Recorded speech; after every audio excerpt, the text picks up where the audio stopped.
A long time ago, in a courtly age, when kings and queens were in charge of the land, there was a kingdom by the sea called Granada.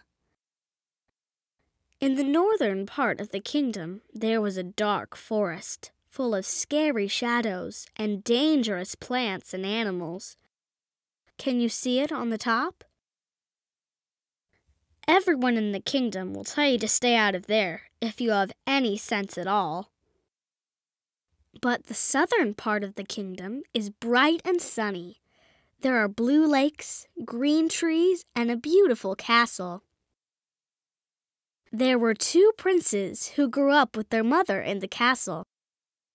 This is Prince Andrew and his brother, Prince Anthony. Everyone calls them the Prince Brothers. One day, their mother, who was also the queen, told the Prince Brothers about how they would share the kingdom someday. She said that when they grow up, they would both become kings. The kingdom will be divided into 2 equal halves, said their mother, the East Kingdom and the West Kingdom. One of you will rule in the East, and one will rule in the West. The queen was known across the land for being very smart. Everyone in the kingdom knew that she was always right about matters regarding the kingdom. She knew that the Prince Brothers would need to share the royal responsibilities when they grew up. And the Prince Brothers were growing up fast. Days passed, then weeks, then months, then years. When the Prince Brothers were old enough to understand, the queen told them an important story about the kingdom.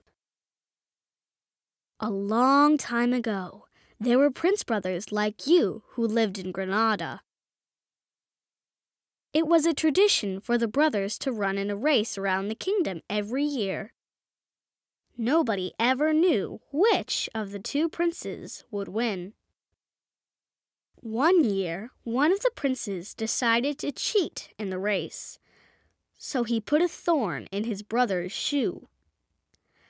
"Ouch!" said the prince when he felt the thorn in his foot. When he found out that his brother had put the thorn in his shoe, he became upset. But he knew that he shouldn't just hurt his brother back, though. He knew that a good prince was gentle and kind, even when somebody else was mean. When everyone found out about the good prince's noble behavior, they fell in love with the good prince. His brother felt so terrible about his bad behavior that he never made any trouble for the good prince ever again.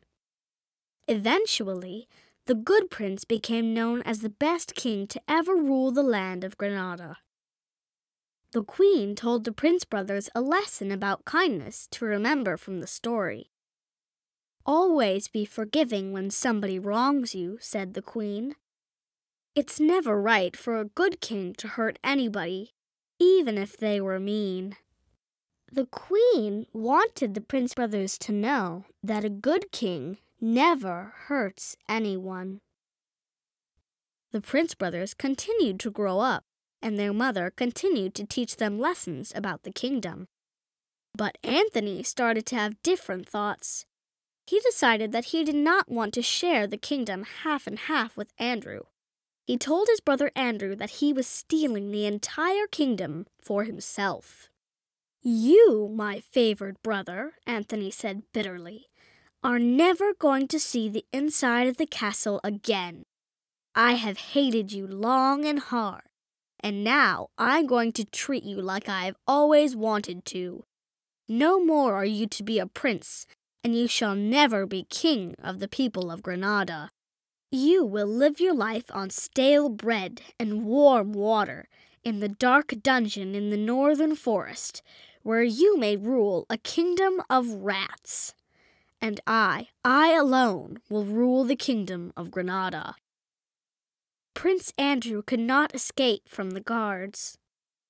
"Anthony, please," Andrew said bravely. "I have never done you any harm. I only want to share the kingdom with you as our mother wished." Anthony ignored his brother's plea. Turning to the disloyal guards, Anthony commanded, "Now, take him to the dungeon so I may never see him again. I am the king."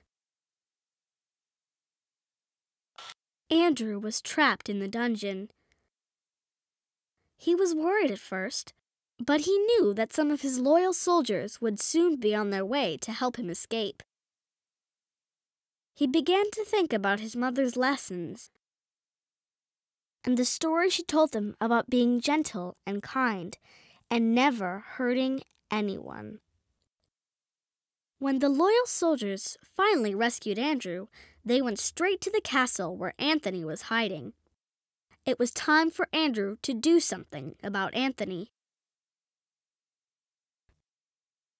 "Bind them all," he said to his loyal guards. "Drive the traitors like cattle throughout all the villages of the kingdom, so that everyone may see their shame. And as for you, brother Anthony, you who wanted me to rule only rats will rule nothing at all. You who wanted all of Granada shall have none of it. Brand him as a traitor," he ordered the guards, "and drive him out of the kingdom. Wicked Anthony, you are never to set foot in Granada again, or you will surely die. Rather, you will spend your entire life as an outcast, a man who will never have enough clothes on his back, enough food in his stomach, or roof over his head. A man without a home.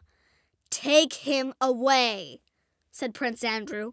"I must see about the business of my kingdom."